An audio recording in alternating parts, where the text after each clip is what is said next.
Alright, welcome back. Here we are with more Final Fantasy XIV.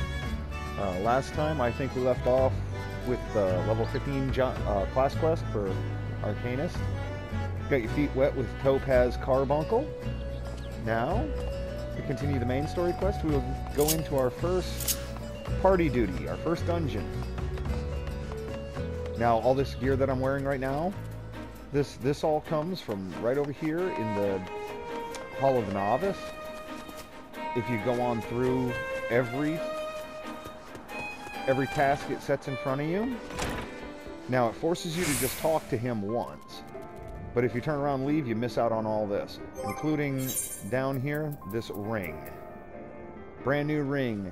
Increases experience earned by 30% when level 30 and below. Plus, it's got good stats. Plus 3 on your intelligence, which is your one and only real stat for Summoner. So I highly suggest you go through all that and get those. Because that in the gear you're wearing now, the robe and whatnot, item level 17, this is exactly equivalent to the high-grade gear that drops from the dungeon itself. So you got a leg up on it. So the first thing we got to do is run over here and unlock the dungeon real fast.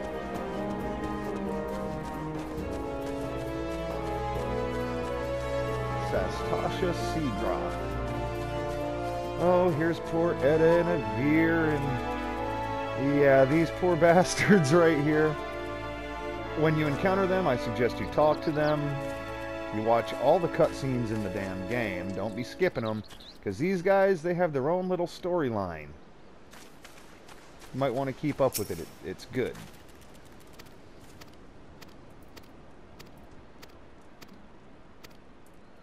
And there we go, Duty Finder unlocked.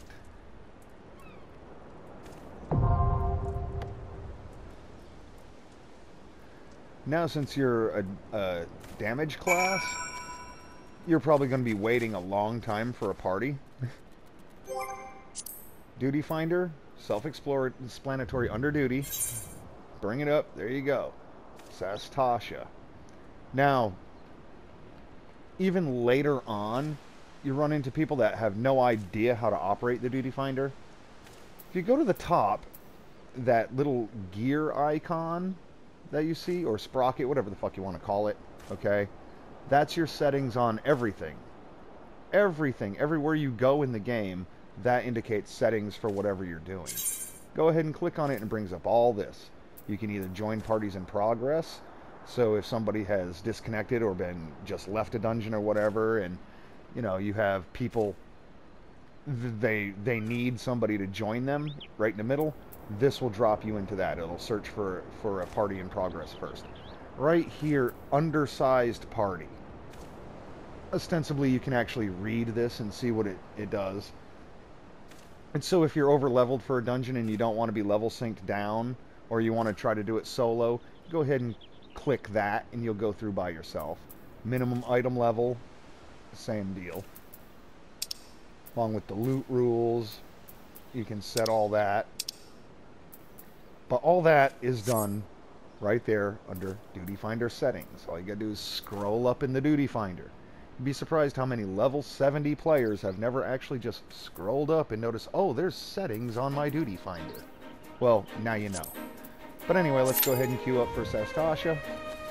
Average wait time 12 minutes. That's about par for the course. But in the meantime, while we wait, we may as well knock down some of our hunting log, right? All these guys, they're right here in the area. So let's go ahead and peg a few up. Now, since we got our tank pet out, Topaz Carbuncle, you'll want to lead off with him. Find one. Ah, hedge mole. There we go. Go ahead. Send your tank pet in first. Let him take the aggro.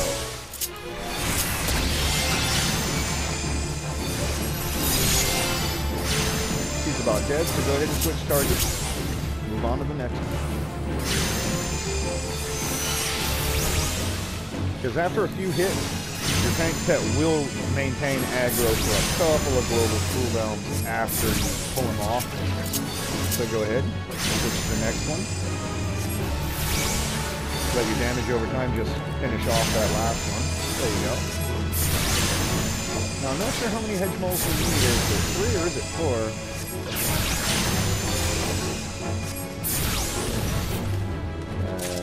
4? It was only 3. Okay. Now, these pelicans over here, we need them too. Now, when using a tank pet, he's just like a regular tank. Lots of things have a conal AoE or any sort of cleave attack that'll hit everything in front of them. So you don't really want to be standing right next to your tank pet when you're being attacked. So go ahead, send him in. Right? Now you'll see where your tank pet is. Get in away from him, like at an angle from him. This way here, if he gets targeted with an area of effect attack, you won't be standing right in it too. Or if your enemy has a cleave attack, you won't be standing there taking that to the face. Treat him just like you would an actual tank as far as your positioning goes.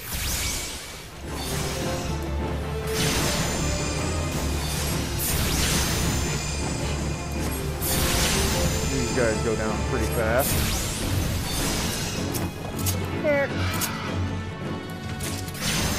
Yeah, there's only 3 of these in here. There we go, now we're safe, so if you use the slumber breath on, yep, there you go, on your pet, you won't be getting put to sleep too. However, if you just stand next to a tank, well, you're going to pay a price for it. These guys are on the list too.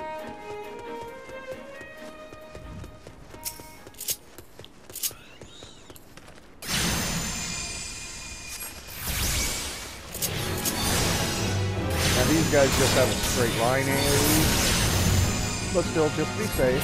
Go ahead and position yourself at an angle to your pet, so you don't both be getting hit by the same thing.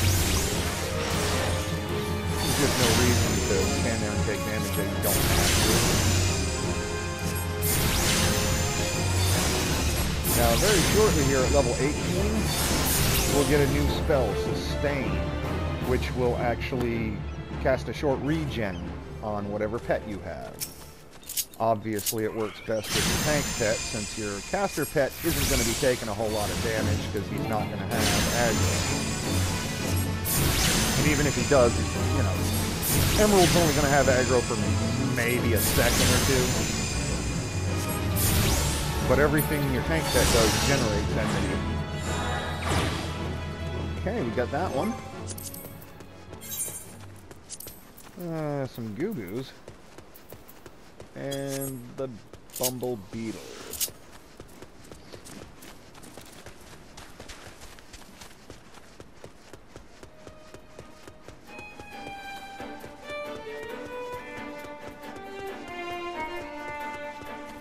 Now those beetles are in the next zone up. In Upper Lenosia, which has 2 different zones in one, pretty much.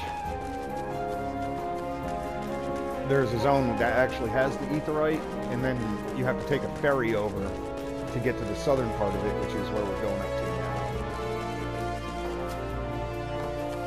So whenever you have to go down here to the Oakwood, coming from Aleport is usually quicker than going to Bronze Lake and then running down.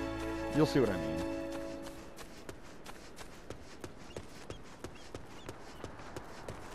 And we'll get a little experience boost for crossing the zone line here. This is the first time we've been here.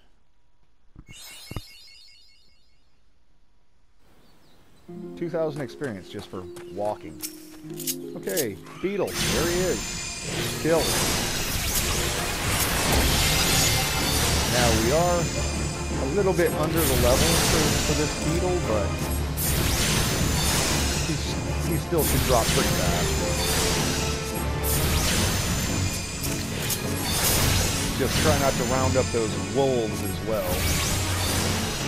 Because if you get like 3 of them on you, it can get a little bit rough. But as long as you don't get overzealous, you should be alright. Now, that wolf, these wolves over here, yeah, they're waiting and baiting here. So this time we won't lead. Heal your pet to keep him up here, to lure the enemy over here. Now you can turn your pet loose on. Now that we're far enough away from all the other trash that we're not going to get jumped. Now you can go ahead and let the dots run out on this because it's just about dead. And that's all of it.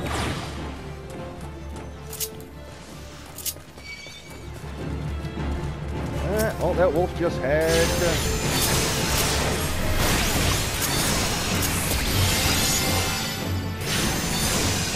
he just couldn't wait to die. That's not a snowball's chance in hell of whipping us, but we're going to attack anyway. There, was it worth it?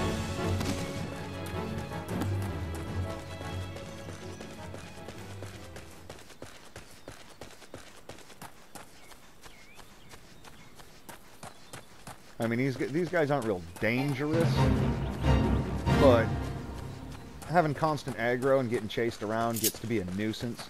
Just having to stop and beat the hell out of everything. I see right here, you have to take the ferry across to get to the main portion of this particular zone.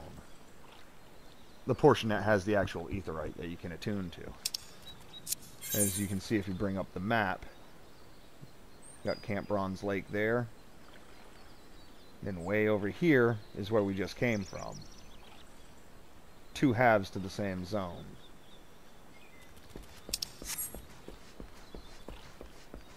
Now here the enemies are about 10 levels above us, so if we get aggro here, we're just going to run.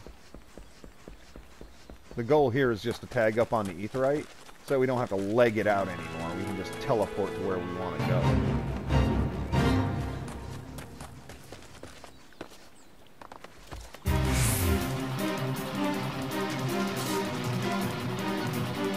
And looks like we made it without getting any enmity whatsoever. Alright.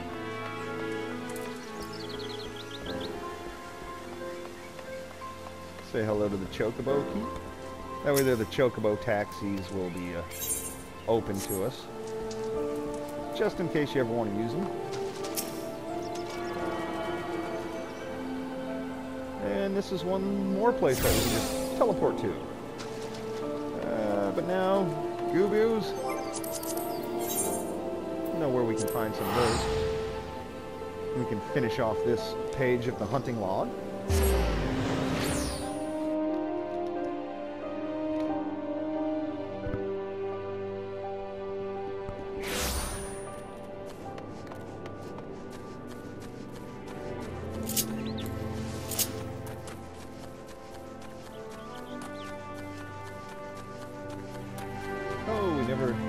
Never talked to him. Yeah, just in case.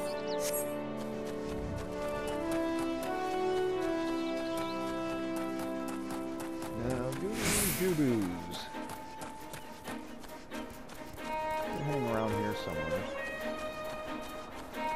Oh wait, I know for a fact there's one over the bridge here.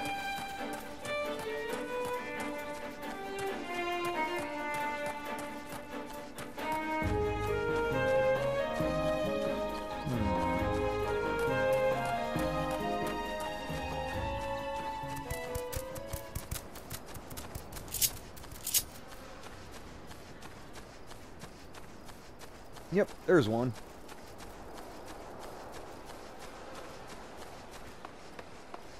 Well, we have another DPS in the queue with us. We're just waiting for a healer and a tank. Which can be a very long wait. And then back to regular routine with this guy.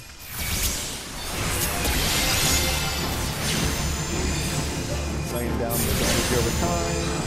Oh, wait for the cooldown after bio, the energy drain, then refill the ether flow, and then ruin spam, and he's dead. Now we need to find another one. Down here at the bottom of the skylift.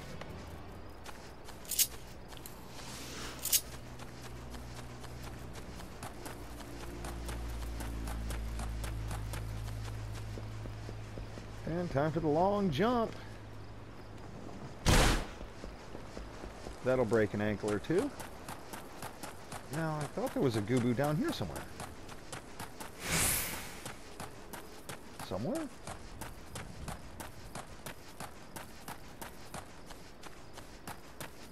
Normally you run past like a million of them and never think anything of it until you're trying to actually find one.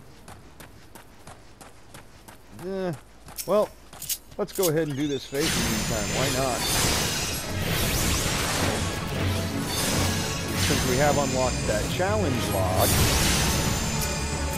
you actually will get a big reward for doing fates. For instance, for doing one fate in each of 5 different zones, you get a big experience and guild bonus, and then for doing 10 different fates in any zone, just 10, not the same one 10 times, but 10 different ones. You get yet another big bonus.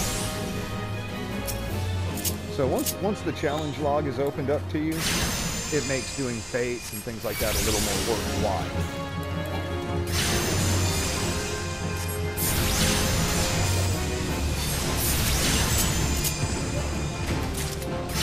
Megalo crab. Lots of them.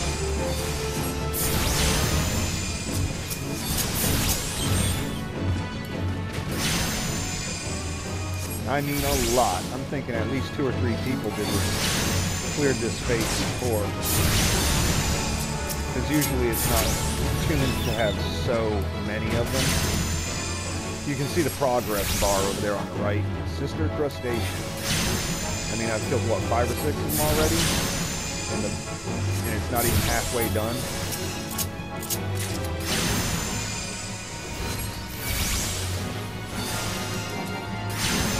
But that's okay.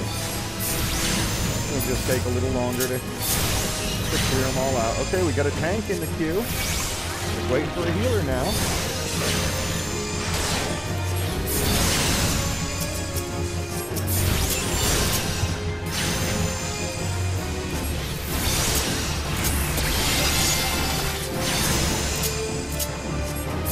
Oh, looks like this dude's gonna join us. That'll get things done a little faster.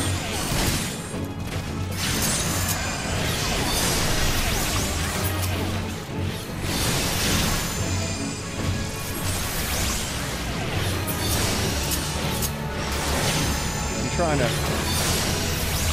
stick my pet on all these enemies that he's aggroing so that he doesn't have to keep running for his life. And there we go, the fate's done. Boom.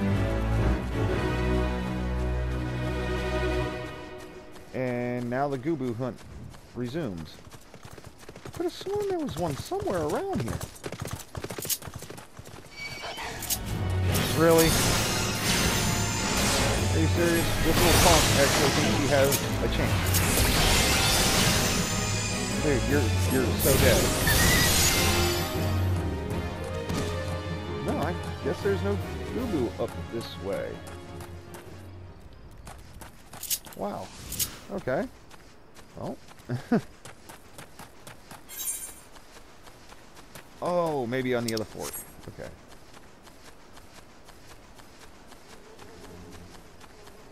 Unless I was hallucinating.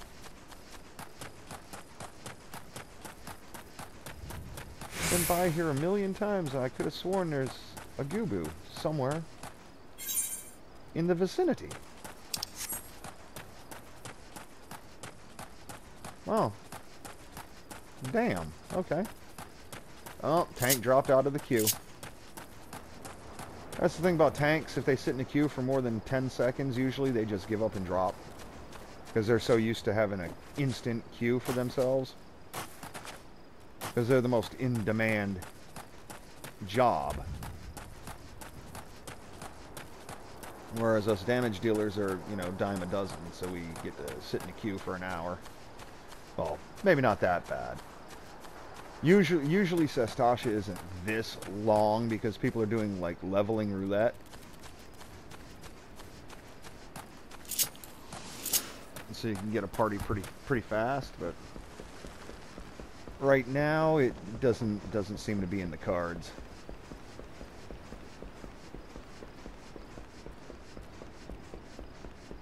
Only good part to that is that we can finish off this hunt log. It's so strange. I swore there used to be gooboos down there.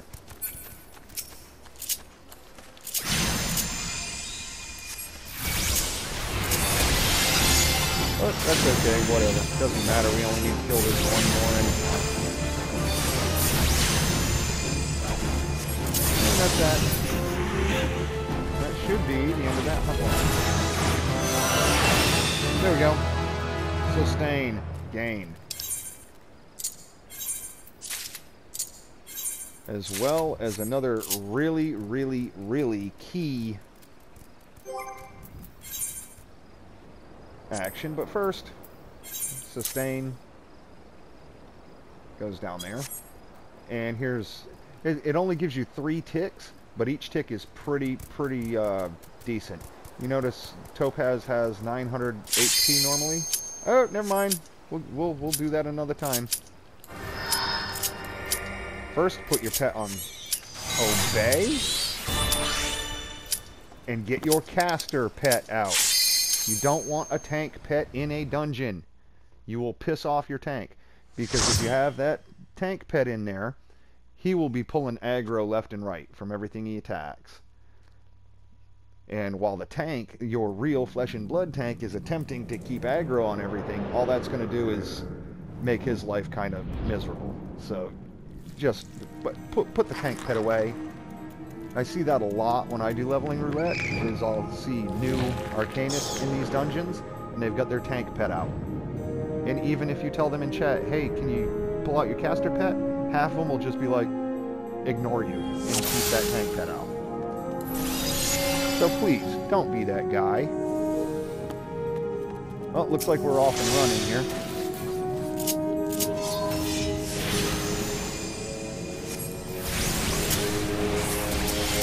Just go with whatever the tank's attacking.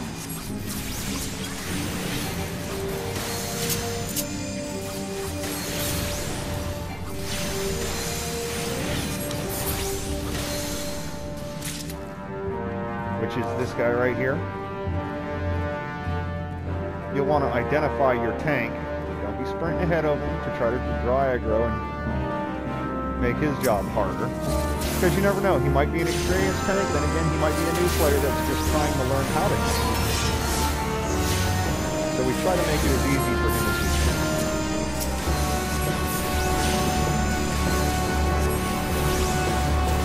Now he just went over there and read a message, that bloody memo there. It'll tell you green, red, or blue. That's a clue for later on. There's a red, green, and blue switch. If you pull the wrong one, you get poisoned, a few ads spawn. But if you read that note first, you'll know exactly which one to pull. Now you can go ahead, once the tank has solid aggro and everything, go ahead and put your dots up on the other enemies.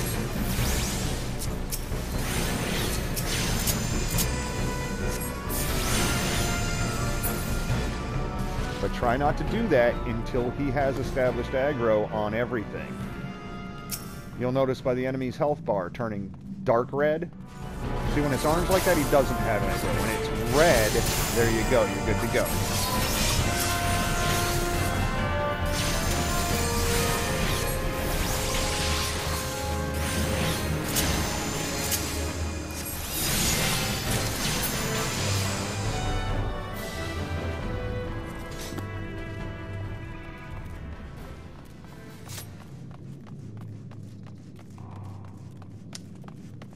Once again, try not to sprint ahead of the tank. Don't try to go pulling enemies that the tank hasn't established aggro on. Now these Shade Seekers, they'll spawn until that giant clam is down.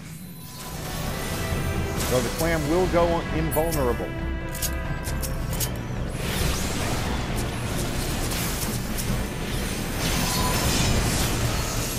Go ahead and dot it up. Now these Shade Seekers are just 2-hit kills. Well, the Samurai is a little faster because he's a melee. Also, Shellfish is what he grabbed aggro on.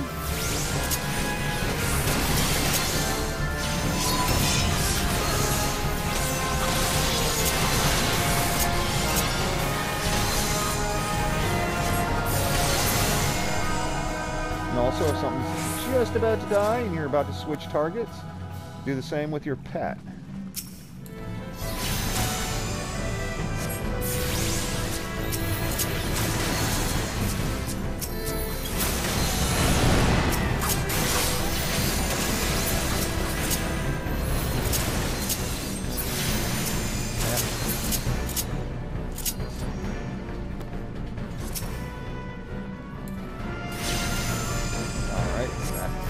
Nope. He tried to just tag and run.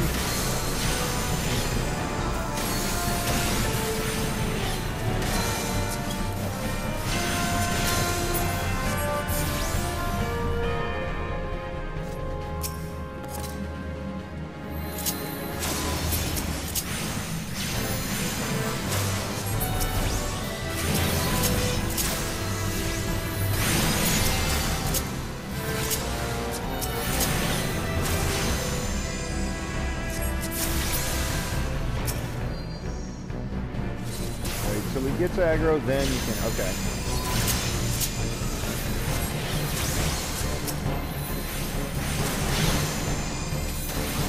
That Aurelia is the more dangerous foe, so hopefully that's what his target is.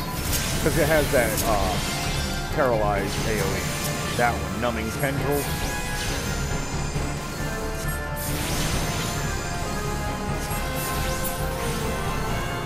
There we go. Now let's see which way he's gonna go.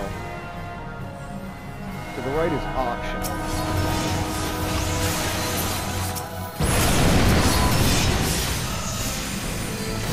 Ah! Okay. Now they've gone and spawned a whole load of stuff.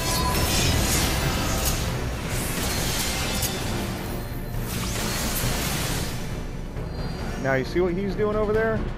Don't do that. Just pulling shit instead of letting the tank do his job. You will encounter that a lot in these earlier dungeons, because you'll have higher level players that are like, no, I'm just doing my roulette, give me my gear and my loot and my reward and the hell with everybody. Try not to be that guy. There's nothing you can do about it when other people do it. But just try to just do your job as best you can. Now, Chopper, all he has is a point-blank AoE, a circle AoE. Wait till the tank gets aggro. There you go. Now we can dot him up and just do our thing. We are totally safe here. You'll see it once he gets that AoE off. There it is. Now all the melees just have to run out of the way and then run back in and continue smacking the hell out of him.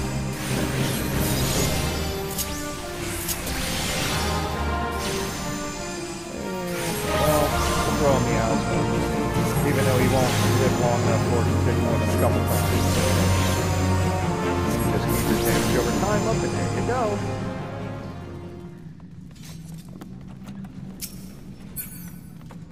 Nope, we don't need those, so we'll pass on that.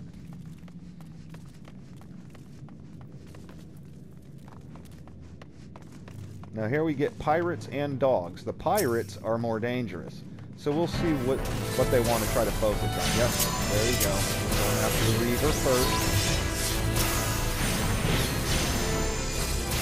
Once again, since we have solid aggro on everything, dot up all the stuff.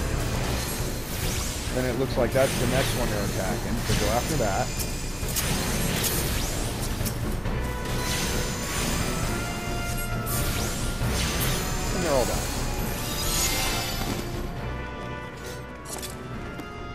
Same deal here. Captain and just two scrubs.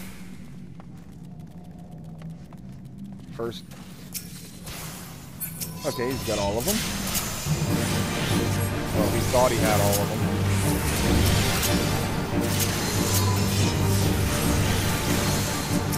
Just dot up all of them. And then we go back to focusing down the Reaver, and then Captain Madison himself. Just your pet's target to him, there you go. And now you just burn him, he's nothing. He'll run away when he hits 50%.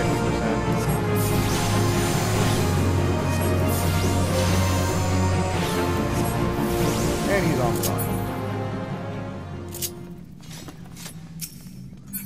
And we do need that. Boom.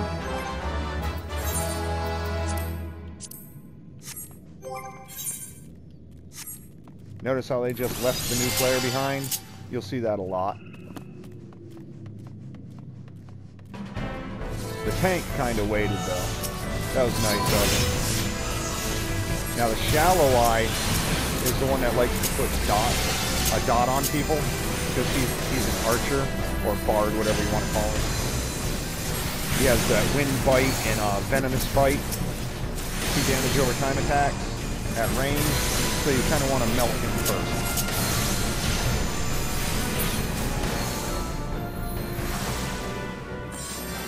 Once again, don't go running ahead of the tank. Stay behind him. See what he pulls. There's the Reaver. Put your pet on him.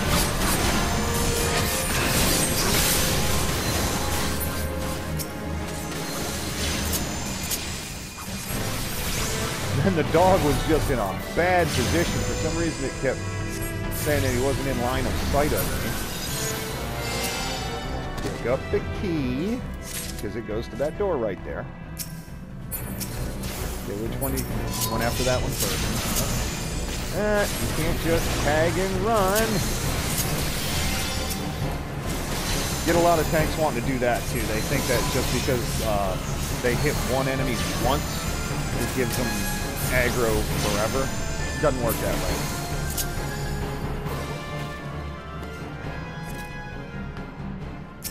Once he pulls it, then we can go ahead and hit him. There we go. Try not to hit him until his health bar turns red. Because when it's orange, all that means is that he has minimum aggro on the tank. If he notices him, he's going to attack him. But if you attack, well, he'll come chase you instead of the tank. You don't want that. And you don't want the tank having to try to pull things off of you. Be nice to your tank as best you can.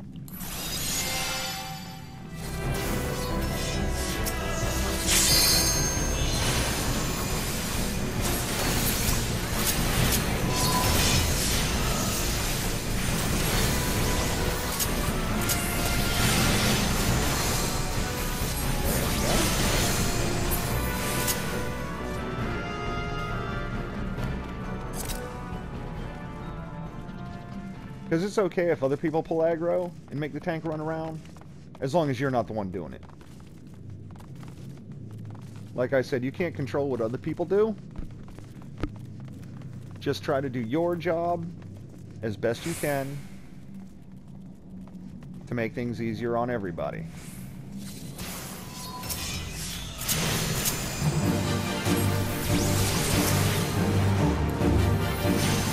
Dotted one. Dotted the other. Gotta dot the depth. Put the pet back on the ad. There we go. Then once he's about to drop, then you can shift the captain, and there you go. Now, he's gonna see that gate over there on the left. He's gonna bring out the dogs. He's gonna release the hounds on you. They're gonna go all over the place. Heal your pet up to where everybody's at. This way here, as the dogs chase you, they're chasing you to the tank. The tank doesn't have to run all over Hell's Creation trying to round up aggro. Just dot up all the dogs. Because, yeah, they do need to die, even though the captain runs off.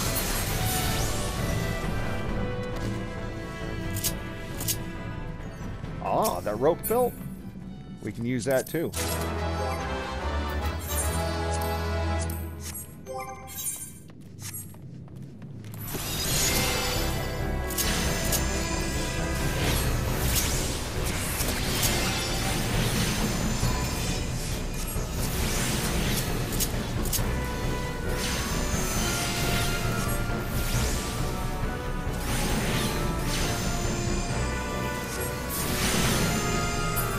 Another one of those shallow eyes over there on the left. As soon as he pulls this one, that shallow eye is going to start taking pot shots. And there the samurai went ahead and pulled.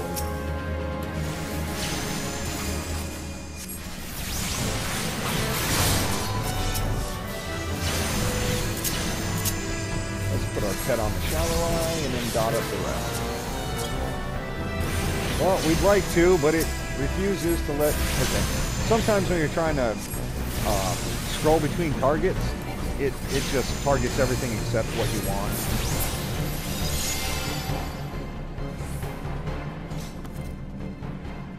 Now, the tank wants to do it, was thinking about trying to do a full clear. Now, you see the one that he attacked first? Attack that one first. And then you can go to dotting the other stuff. Because by the time you get a couple of cooldowns, to lay your miasma and bio on something, the tank will have had decent aggro on it.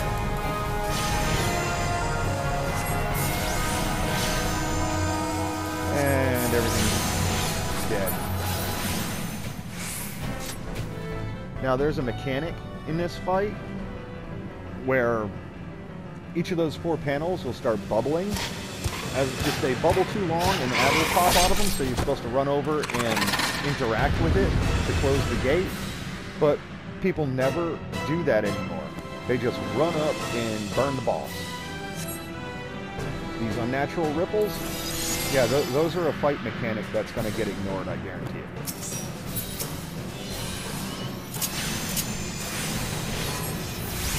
Just in case he does some magic damage, we'll go ahead and paddle him. I don't think he does, though. Now, see, this is where we would go over those unnatural ripples over there on the left. We would actually be doing our job and going to get those, but yeah, that never happens anymore. However, there will be ads spawning, so heal your pet on over to you. This way here, when the ads spawn and they attack you, the tank is right next to you to pull the aggro. Rather than, you know, having aggro go all over the battlefield. And that's that. First dungeon, done. They get a lot rougher from there. And that actually was pretty smooth as things go. Player commendation, the tank. He actually tried to do his job. And we got stuck with the loot that we don't need. But that's okay. That's how your first run will probably go. People just trying to plow through and ignoring mechanics and all that. Problem is, they still try to do that at level 70 and then wonder why they get their fucking face wrecked. Well, like I said, try not to let it get you down. There are some people that'll make you want to punch them in the fucking face, but just set the controller down, take some deep breaths, smoke a bowl, whatever you got to do, and just try to do your job. Just worry about you. Don't worry about them. They're gonna do what they want to do. As long as you do your job properly, sometimes it'll turn out okay for you. Other times it'll be a clusterfuck. But you know, with a little bit of luck, and as long as you do your job the right way, you ain't hurting nobody. You can usually brute force your way on through. But before we go, we did get one other really important skill for us, and that is Resurrection. This allows us to raise any dead party member in battle. Unlike like a Phoenix Down, any fool can use a Phoenix Down, but it can only be used outside of battle. Well, once the battle's over, there's no point in rezzing somebody. Okay? The Summoner and the Red Mage are the only two DPS classes, the only two non-healers that can actually resurrect a dead party member in the middle of a boss fight. Now, on its own, it's not much because, well, the cast time is like an hour and a half or some shit. It's like a 7-second cast time. It's ridiculous. Let's see. Yeah, 8-second cast time. Once we unlock Swift Cast, that's what gets paired with it. That comes at level 32. Then whenever somebody goes down, you'll pop a Swift Cast and then Resurrection instantly and get them back on their feet. Which, when in the case of a healer, we will also three-way that with a mana shift once they're back up. But that's for later on. But first, I'll show you what I was talking about with getting caught in the middle of a fight. Yeah, okay. Let's go over here. Now you see Topaz, he's got 944 HP. A sustain will only give you like 3 ticks, but they're pretty strong. When you cast it, 1 tick, 67. 67. 67. That's a grand total of like 200. So, over those 3 ticks, you can restore a quarter of his health bar. And it scales as you level. So, sustain comes in really, really, really handy whenever you're doing anything solo, or if you're stuck tanking with your carbuncle. Sustain is very, very, very important for your tank pet. And sometimes it can be used with your other pets. If you're in the middle of a boss fight that just has ridiculous AoE damage and room-wide damage going out that your pet might get hammered, you might want to use a sustain to keep them from just laying there and dying, and then you have to, recast a summon, which takes a few seconds. But that is a good rule of thumb, though, for dungeons. Always put your tank pet away and keep Emmy on obey. You don't want her just using backdraft on everything, flinging things across the battlefield and making things difficult for your tank and any melee DPS teammate you may have. So, that was Sastasha. That was our first dungeon. The first of many, many, many dungeons you're going to run. Remember, just do your job. Attack with the tank attacks. Don't be running ahead. Don't be pulling. That's the tank's job. Just do your thing. Do your job. Your job. Don't worry about other people's jobs. They're either going to do them or they're not. Just do your job. And you shouldn't have too many headaches. Well, I believe it's at level 20. Yes, at level 20 we'll have our next class quest. And a couple more skills to talk about. Until that point, take care, guys.